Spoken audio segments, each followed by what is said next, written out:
Okay, hi everybody, it's me, Bonkai922, Irregular Magic High School, Season 3, Episode 3, Double Seven, Part 3. Now, we heard from last week, towards the end of the episode, that Sugusa's father, Koichi, was in cahoots with the anti-magic faction.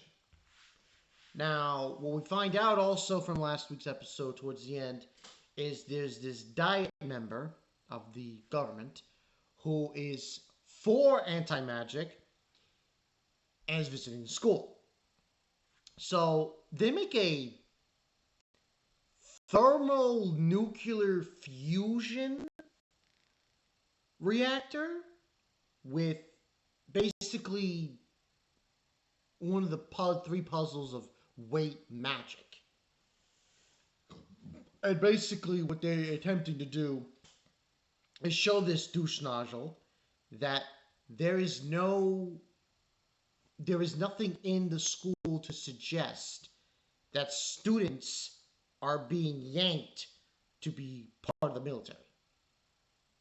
That is literally the episode. Now, a lot of those stuff happen. We have the beginning where there's this scene with the snow. Now, this takes place between Season 2 and Season 3. It basically follows the events of that and how that's the snowy scene. So basically, they meet up with the Yatsuba Maya, their aunt, Tatsuya and Miyuki.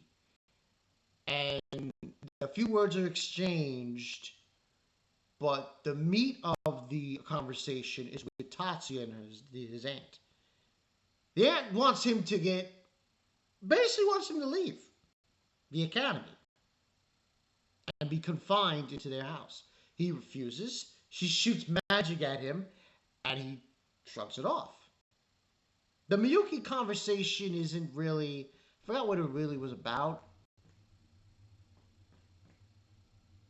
Oh, yeah. It was basically her explaining to Miyuki about the whole situation with the Asian Alliance. Basically the events of Scorch Halloween. But the aunt, Maya, is basically telling to Tatsuya that the Americans are moving the stars. They might send someone else to attack him and kill him because they believe him or Miyuki are the ones who did the Scorch Halloween incident. And Tatsuya holds his ground, and he gets to stay at the school, in the academy. It's basically the gist of that. Other scenes in the episode was this brat. This guy is a freaking brat. Of course, I'm talking about... Here's the name. Shippo Takuma. Yeah, he's a brat. Like, he's... As far as asking him how his school, and he's complaining to his father about the 10 master class and how they're second fiddle to the Sagusas. I'm like, dude, jump off it. And he's telling them, don't act up against in front of the Kanda, the diet member. And it's like, he's screaming at him, like, go play in the corner. But that happened. But the rest of the episode really is not a lot in this episode. It was more of like them defending the school, basically. When it boiled down to it, they were defending the school, and they were able to convince the journalists, this diet member, convince him that no, it's not a weapon. They're not. It's for practical use. Thermonuclear energy using magic. Yeah. Reactor. with weight magic. Basically, it was like they explained it.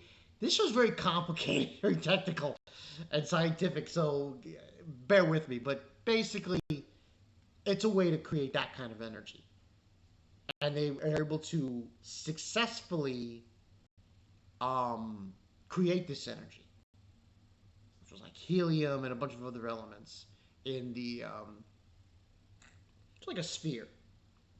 So he basically gets that, and the diet member just walks away and realizes that no one's here going to the military except for Tatsuya, but you don't know that. Um, but that was pretty much the episode. The events with Tatsuya and the aunt Maya, that is shown later on in the episode, but she basically sees him doing this experiment and realizing how far he's come. So, but that's pretty much what happened.